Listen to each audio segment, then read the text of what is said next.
Hello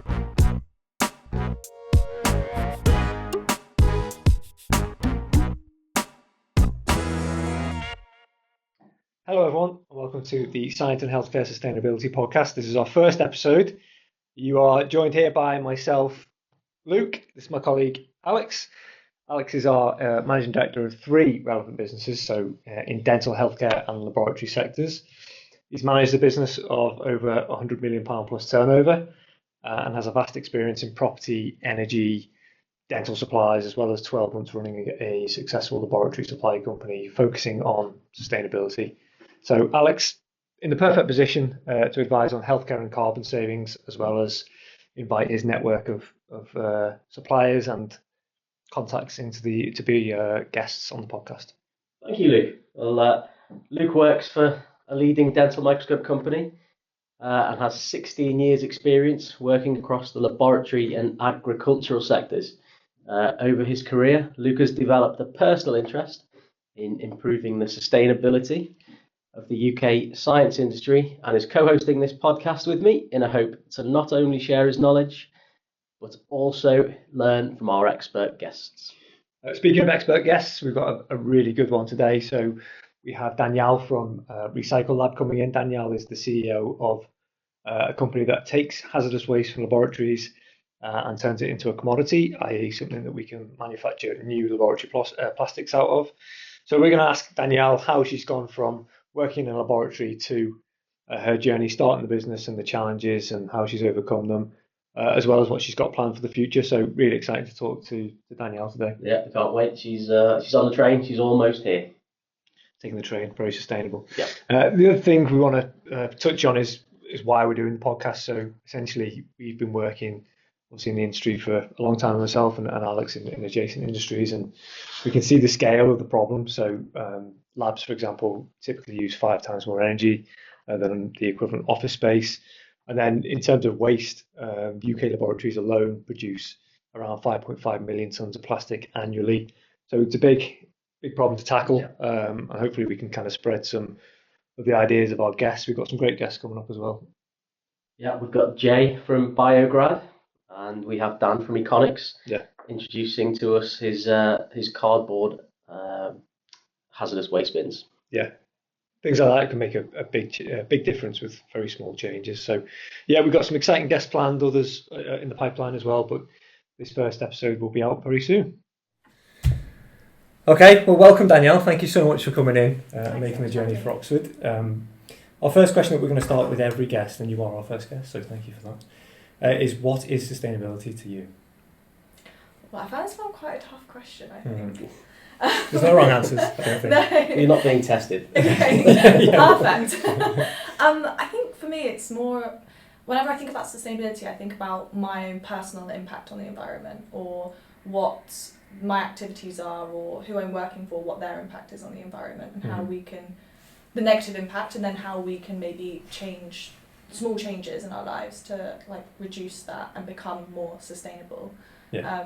That's how I normally see it, is what sort of sustainable changes can It's everybody's responsibility. Yeah, exactly. Yeah, and reduce that impact. I would agree. It's a reduction, isn't it? We're never going to be perfect. Sustainability, I don't think, is ever going to be completely carbon neutral and green, but I would agree it's how we can make those changes. Yeah. And the small changes add up. We've seen that with the work that we do as well. Yeah, absolutely, yeah. And what do you think is the scale of the problem in laboratories, in your opinion? I don't think we fully understand it yet. I think there's a huge lack of robust data out there for us to fully understand. I think there's lots of little pockets of data that keep popping up, and it's helpful now with the green lab accreditations that there are, where people are collecting data on waste or looking at energy efficiency and things like that to look at what impact there is, like carbon emissions from the science industry. But yeah, I still think there's a huge lack of data, so I don't think we understand fully. But I actually think we're underestimating it as well. I think some of the data, especially in the waste side of things, is from almost 10 years ago now. So it's well, if that was 10 years ago before COVID, what is it now? And that was just an estimation extrapolated from one university science lab. What does that mean? I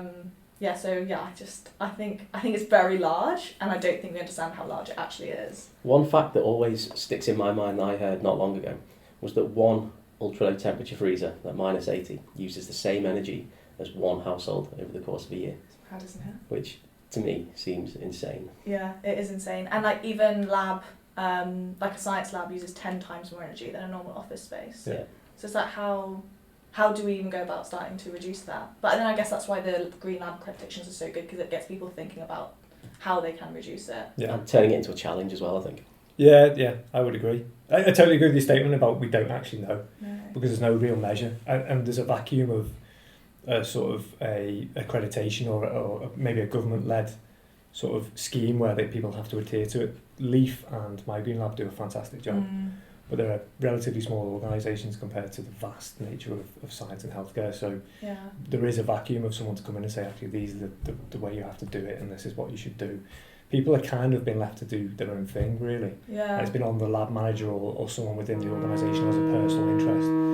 We are by the river, so don't worry about that. We don't have to evacuate. So it's been up to like personal interest really of certain people. That's changed in the last, I would say, 2 years, where people, or certainly universities and larger organisations, have had their own interest and put resource behind it. But I would agree, we're just scratching the surface, I think. But I agree, it is changing. Yeah. I think, and like you said, in the last 2 years, especially, we've also seen that it's getting easier and easier to like talk about it with people. Yeah. And actually, I think a lot of the, correct me if I'm wrong, but I think a lot of the funding bodies who like give research funding out to universities and things like that you have to have Green Lab accreditation now. So that will hopefully, like you said, sort of boost people engaging in it, and then we can understand it more, and then understand what we have to do from that, I guess. Yeah, it gives the people who've got a personal interest a stronger argument to go and say we need to do something now that's going to affect the funding. And unfortunately, we live in a world where, you know, as soon as it hits the wallet, it all of a sudden means more. You know, if it's going to hit your funding, you're going to pay attention to it. So that's great. I mean, that change is welcome for the likes of ourselves. Yeah, and I think the funding side of things is where the scientists themselves will start to get involved, because they're so set in their ways now. This is how we do this. It's all got to be done like this. They're not that interested in how sustainable it is. Yeah. But if it starts affecting the funding that they get to carry on doing what they're doing, I think that's when they'll start thinking, well, okay, maybe we do need to look at making these changes. Yeah. No, I think there's a sweet spot as well where it can actually work out more cost effective to be more sustainable. So if you can get that message to people, you're going to get more funding because you are green and you hit these credentials, but also you're going to save your budget and you're going to be green. Yeah. If you can get those sort of things combined, I think. Especially when you're looking at energy, right? Because the high energy things cost more, so that's such an easy way. If you reduce your freezer to -70, you save energy, you save money. Yeah. Like, that's a no-brainer, isn't it, really? Yeah, absolutely. Yeah. To sort of preempt some of the questions we've got coming up later on, I think what you're doing is fantastic because it's very visual.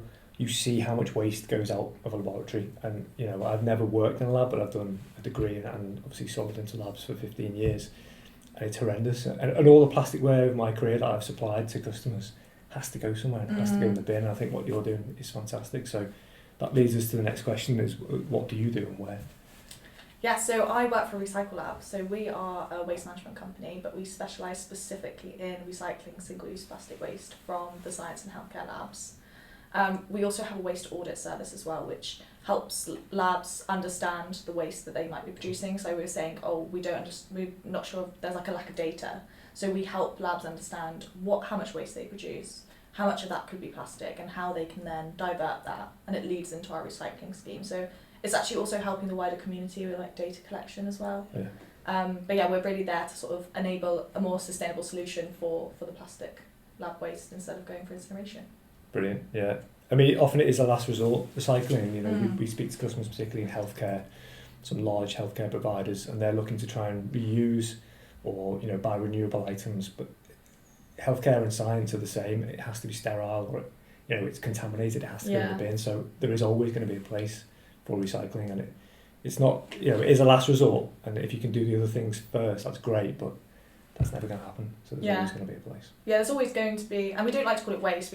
I'm trying to change it so we can say, like plastic's a resource, right? We can recycle and reuse it again. Use it as a commodity. Yeah, exactly. But there's always going to be that like waste resource that we have to go for recycling. Like reuse, we advocate for that completely, and that's how our waste audits help us. So we look at how could they either reduce in the first place the consumption, then how can they reuse what they've already got, and then finally recycling. Yeah. But there will. It's not, you know, it's not the perfect solution, but it's better than sending it for incineration, and that's where we come from at the moment.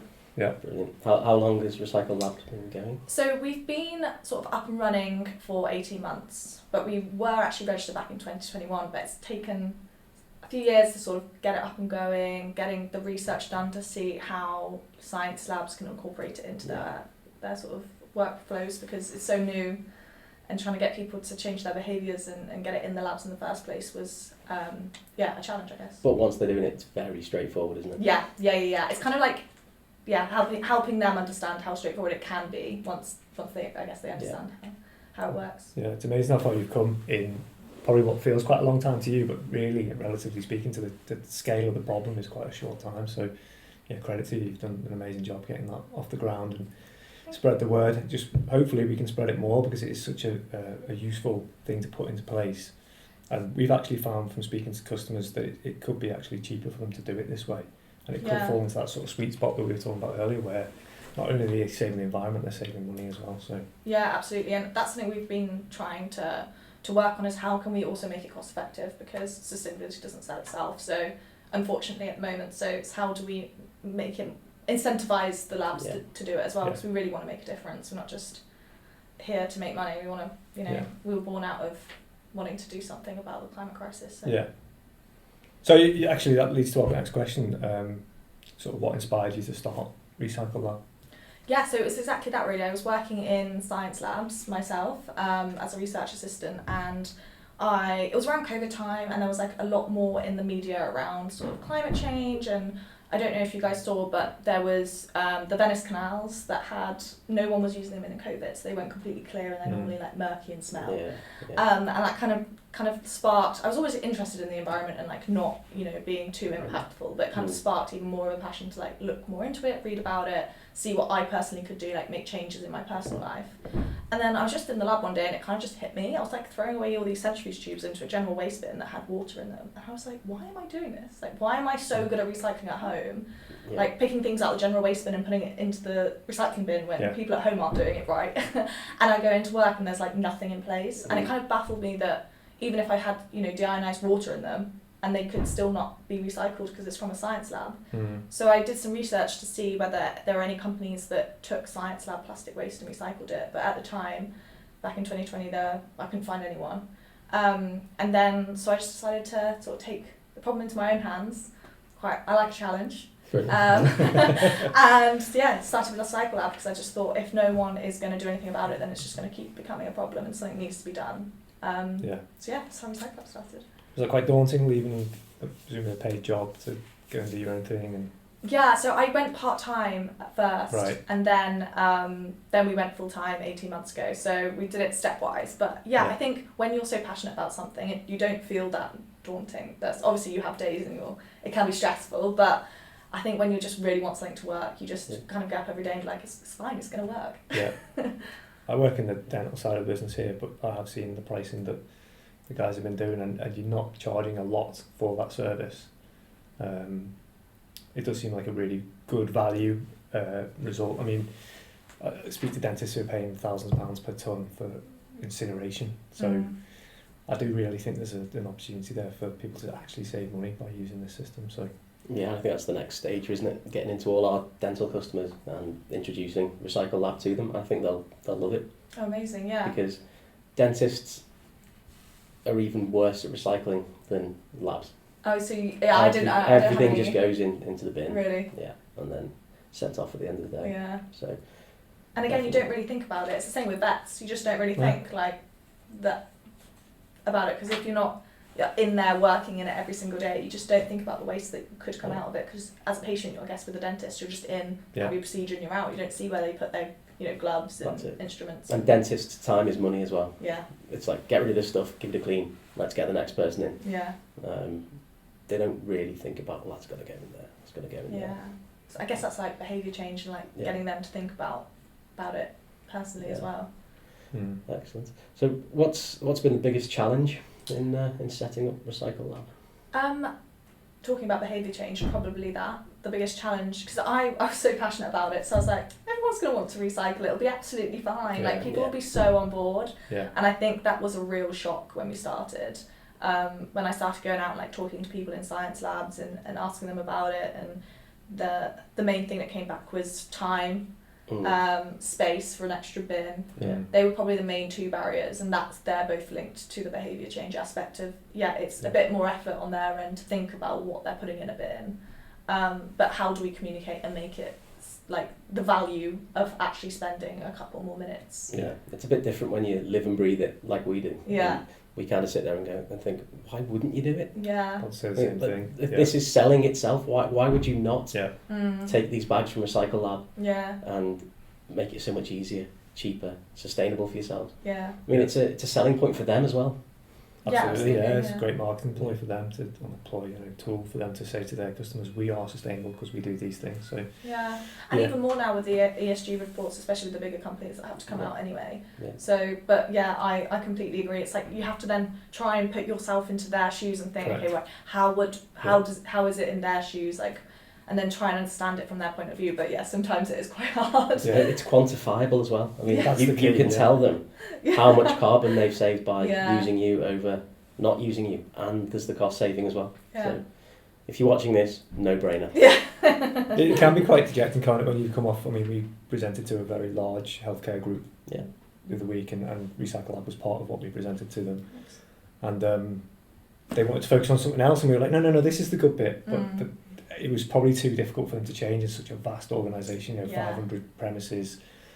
And the easier switch was something, that was just a product change. Yeah. And we were kind of like, that's great, but do the other thing as well. But slowly, hopefully we'll get there, one step at a time. Absolutely, I completely agree, and I think we found that as well, is that we could be talking to potential customers for 18 months, for example, and it takes them that long to go away, think about it, talk to other people, think about how it would work. Even if we're there, helping them in that, how would it work in your lab and do site visits, sometimes it still takes that long to sort of get them over the line. Yeah. So I've seen Alex work really hard to sell a trial. Yeah. You're like, that should be easy. The trial should be a no-brainer to just say, let's do a trial and see if it works. But actually, you've had to work quite hard, haven't you? I think you've got to keep hitting them with, we spoke 3 months ago, you could have saved this. True. If you'd done it 3 months ago. Missed. We've been talking for 6 months now. This is what you could have saved over 6 months. And that's a good way of doing it. Thanks for the sales advice. So just the odd email saying, did you know that since we started talking, if you'd have moved to Recycle Lab, you would have saved X and this much carbon. Yeah. I think you hit the nail on the head, Alex. That's the beauty of your system, Danielle, is it's quantifiable, and you have got that system coming on your website where it does track it. And I mean, do you want to talk about that more? Is that something you could go into and explain the service and actually what you offer? Yeah, absolutely. So as we mentioned, we are a recycling service, so we collect the rigid plastic lab consumables in our recycling bags, and then we take it back to our warehouse and we sort it into the different types of plastic and then send it to a third-party recycler.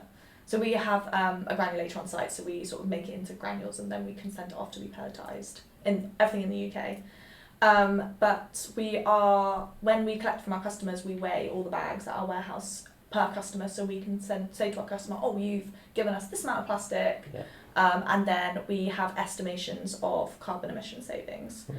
But at the moment, they're very, they're estimated from research papers that we found online, looking at incineration of plastics versus recycling of the plastics. But we are actually currently working with a carbon footprinting professional who, it's not a full life cycle analysis because of the way our business is currently set up and the way that we're constantly sort of changing it and evolving at the moment.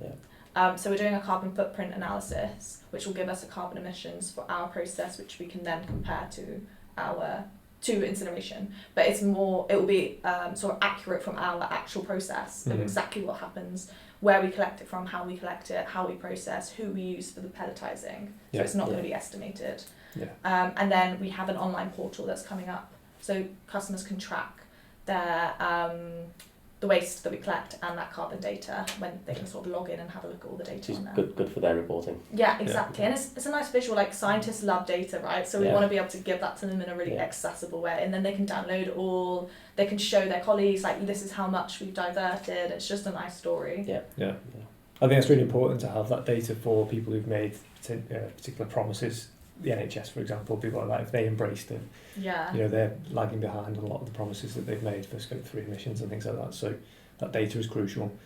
For the labs, I don't know if it is crucial just yet. As you say, scientists like data, but just an indicative value is good enough at the moment, I think, for most of the requirements that they need for leaf submission or migraine labs. It doesn't have to be spot on, but it is great if you can get it as accurate as possible. Can you talk to us about the hazardous plastic? Because I think that's what sets you apart from other recycling schemes on the market, that you can actually accept waste that has previously been hazardous. Yeah, absolutely. So we are able to collect, yes, like you said, sterilised waste. So if it's been in contact with any biological agents, we ask for it to be chemically disinfected or autoclaved, and that's very dependent on, we work closely with our customers, so it's dependent on what their health and safety teams want. It's dependent on what sort of hazards they work with, so if it has a group 1, is it has a group 2, what their current workflows are, so then we work out which one would suit them best. And then obviously we like to use the Naturama chemical disinfectant as well, which is more environmentally friendly than Uvercon, which we know a lot of labs use, but we tend to say try and move away from it because it's so toxic to the environment. And even a lot of labs aren't even allowed to use it because they can't put it down the drain and things like that. It's a bit of a shift away from that now, which is good.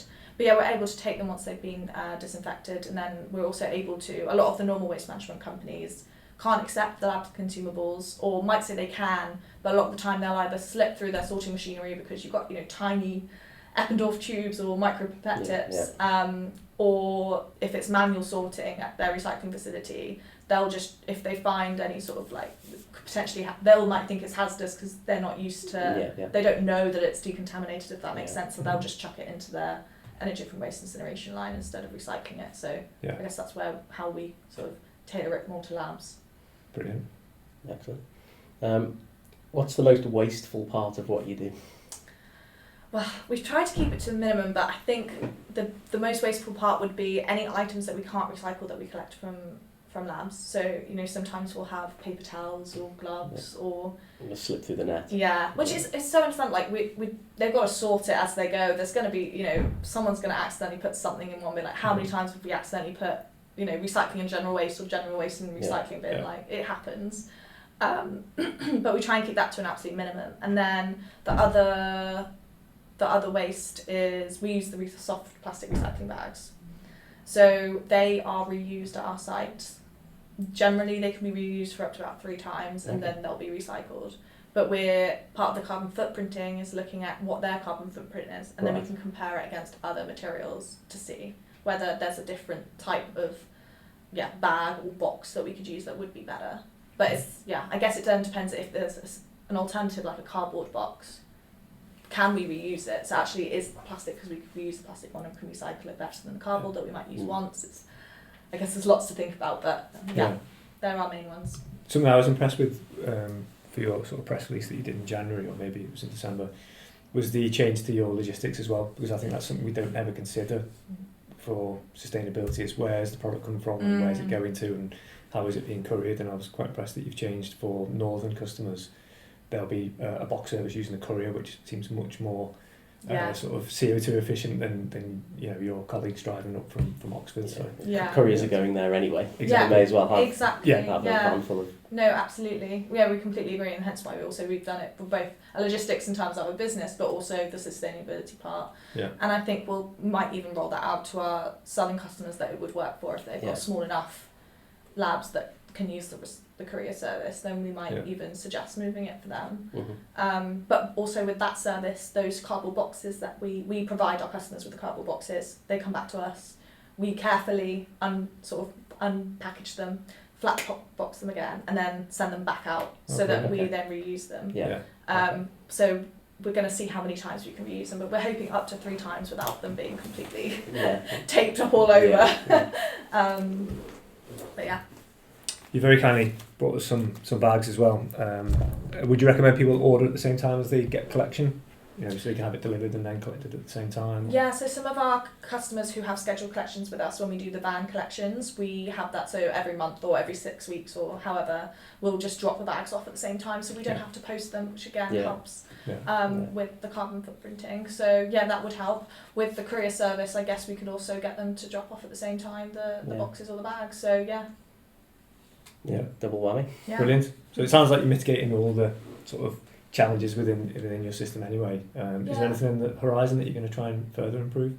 I think there's so much we can improve. I think there always is. For example, even simple things like using renewable electricity at our warehouse. Like, we don't have any solar panels, for example. Is that something we could look at doing ourselves? Using electric vans instead of diesel vans that we use at the moment.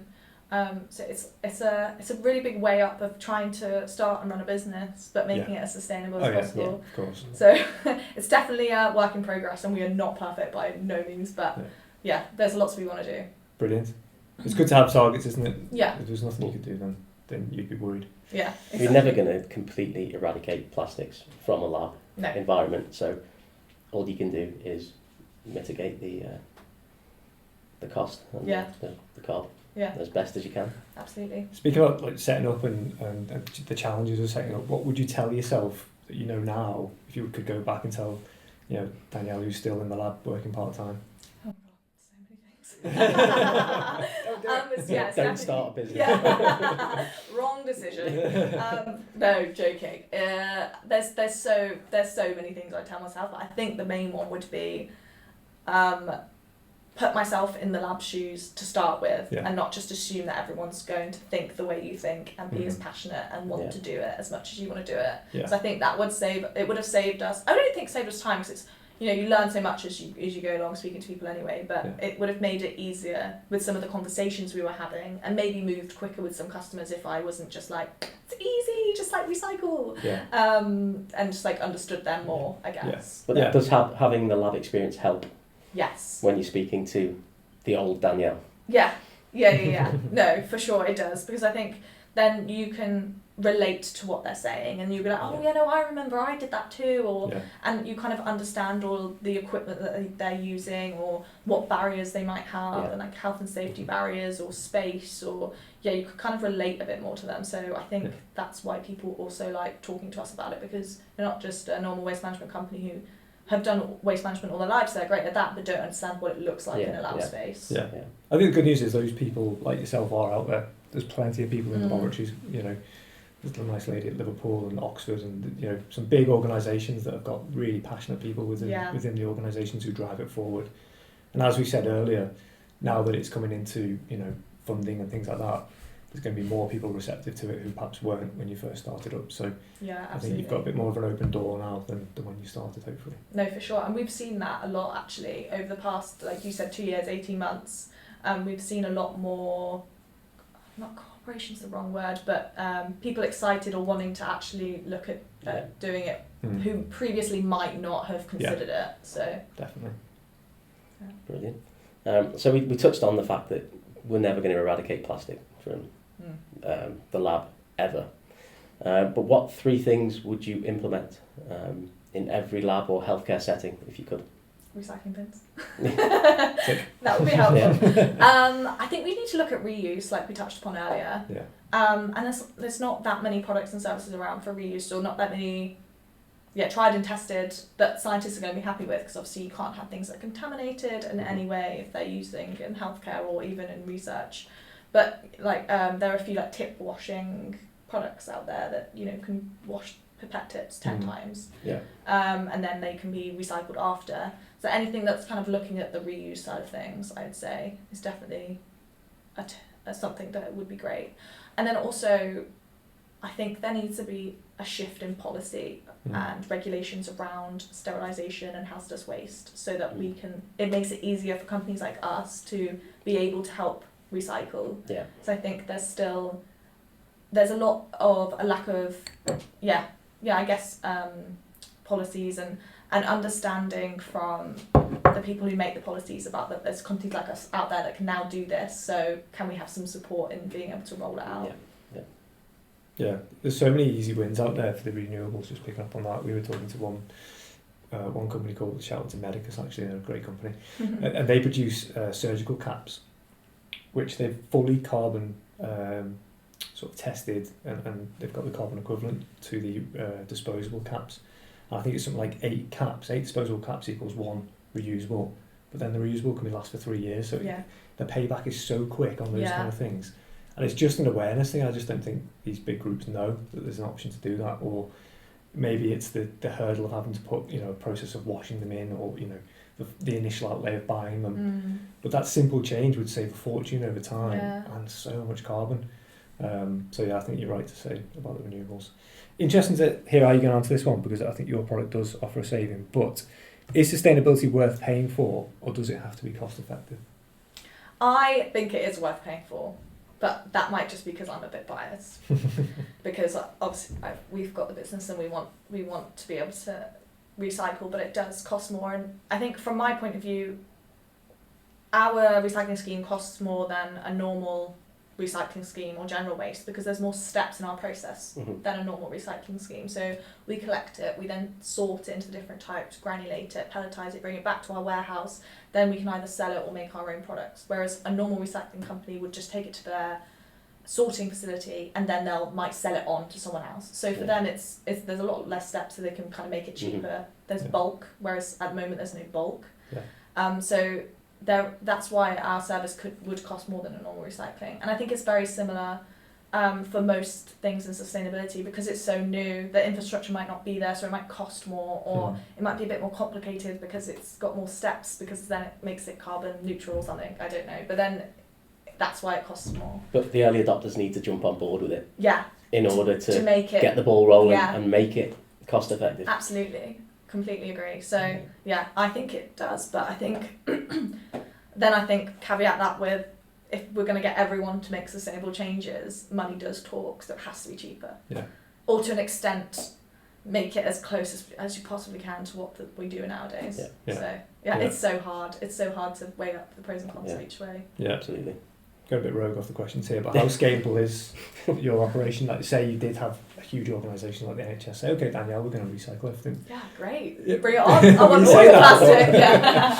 But, that's a lot of plastic. It is a lot of plastic, and I think that's where having multiple sites dotted around the country will be how we would scale. Right, yeah, interesting. Not just getting couriered, and that would help with the carbon emission savings anyway. Yes. So we'd have, a pocket up north, a pocket down southwest, southeast, Midlands, so that then those companies can go into there, and then we can go to into our recycling company, rather than coming all the way to Oxford and then all the way somewhere else. I think that's the way we'll do it. Yeah, perfect. It's cheap up north, Yeah, I know.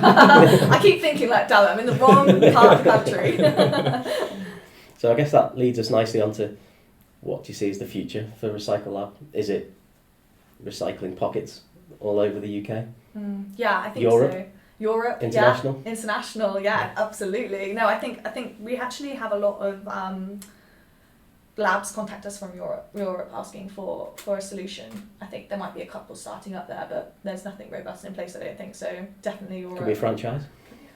Yeah, watch out. But yeah, definitely expanding, getting as much plastic recycled as possible. And then hopefully having our hazardous waste stream that we're developing a pilot for. So then that will kind of knock down the barrier for labs having to disinfect themselves, which is a challenge sometimes for some of the labs. So that will help. Yeah. Perhaps not the US for 4 years, based on yesterday's speech. Yeah, we might give that one a miss. Might not be receptive to it just yet. Okay, brilliant. And how about the product range? Is anything coming new? Larger bags, smaller bags? Anything new that we should let listeners know about? I think it would be watch the space for our log portal, because I think that would be really helpful and help with sort of getting customers on board with our recycling. Watch this space because we are launching new products that are going to be made from our recycled plastic. Brilliant. So we're starting with sort of lab accessories like test tube racks, which will be launching hopefully springtime this year. And then we are developing some high quality plastic so that we can make consumables from it, so centrifuge tubes and pipette tips. I guess that's a natural progression, isn't it? Going from bringing the plastic in to making things out of it and sending it back to the labs. Absolutely. Yeah, it closes the loop, doesn't it? It is beginning to close that loop, which is really exciting, and something that when we started the company, that was our ultimate goal, is to work towards that. So it's nice that we're taking small steps to sort of get there in the end. Yeah, amazing. Yeah. Brilliant, and that'll create jobs in wherever you decide to do it as well, which is great. Absolutely. Brilliant. So our final question, and it's gone fast actually. What other product services from other suppliers would you recommend scientists use? So we've mentioned Naturama because that's more environmentally friendly, chemical disinfectant. Don't feel like you have to say that just because we're giving you a pastry. It's really nice. And then when I mentioned about the pipette tip washing, so Granova, who have that sort of pipette tip washer, I've spoken with them a couple of times. But I think there needs to be people need to get on board with the fact that they can reuse them. Yeah. But yeah, anything to do with, like I mentioned before, just reusing items. Yeah. And switching to maybe new freezers that are more energy efficient. Any sort of big equipment that's old, can you switch it out, which will be... Yeah. I know you have to then, get rid of the old equipment, but actually it would be more sustainable to get a new one that's more energy efficient. In the Coincidentally, we can help with that. Yeah. So if anyone is looking well, there we go. If anyone is looking for some new lab equipment, give me a shout. Another product would be looking at new sterilisation machines. So anything that is a bit more environmentally friendly than an autoclave, for example. And there's some new technology coming out. So there's the EnvaMed that uses a mixture of hydrogen peroxide and paracetic acid to sterilise the waste. I had a question on EnvaMed. Do you see synergy there with you having one of their units, for example? Yeah. So feeding your waste into it and doing it all there on site? Yeah, so that's our ultimate goal. Is our pilot that we're developing will be using their machine at our customer site for pilot testing. And then once we pilot tested that and said, oh yeah, we can sterilise the waste through it, it's sterile, we can then collect it and recycle it, and we've recycled it to show that can all work, we'll then work towards getting that on our site so we can collect hazardous waste and sterilise on our site. What are the hurdles for collecting hazardous waste over sterilised waste? Oh, a lot. There's a lot of hurdles. So the reason why we're having to do the pilot at a custom site is because we don't have the licences in place to collect hazardous waste. Right. So the site has to be licensed with the Environment Agency, and then you also have to have use like hazardous waste consignment notes and have a licensed hazardous waste carrier license as well. So there's quite a few sort of environment licenses, obviously, because you can't just have anybody picking up hazardous waste. But that's probably the main barriers to us implementing it. But it's definitely something we're working on. Great. Just a quick word from our sponsors. CJ Optic UK Limited. UK and Ireland distributors for the Flexion microscope, which is the premier dental microscope worldwide. Give them a shout if you any interest in that. Speak to Luke. Give me a shout. Sales and Marketing Director at CJ Optic UK Limited. Provided the pastries. Well, thank you, Danielle, so much for coming in, making the journey from Oxford to come and see us. Yeah, great episode. Really interesting to hear how Recycle Lab's taken off and their plans for the future. Yeah, I love the plans that they've got. Some of the things that Danielle highlighted they've got in the pipeline are brilliant. Particularly interesting to hear about the products that are made from this waste, and how she plans to kind of complete the life cycle, if you like, from waste to new products. Yeah, definitely. Yeah. Well, we loved it. I hope you found it interesting as well. If you did, please like and subscribe to the podcast. We have more episodes coming, and look out for the next one, which will be Dan, the Managing Director of Iconics, which we'll be recording very soon. Bye for now.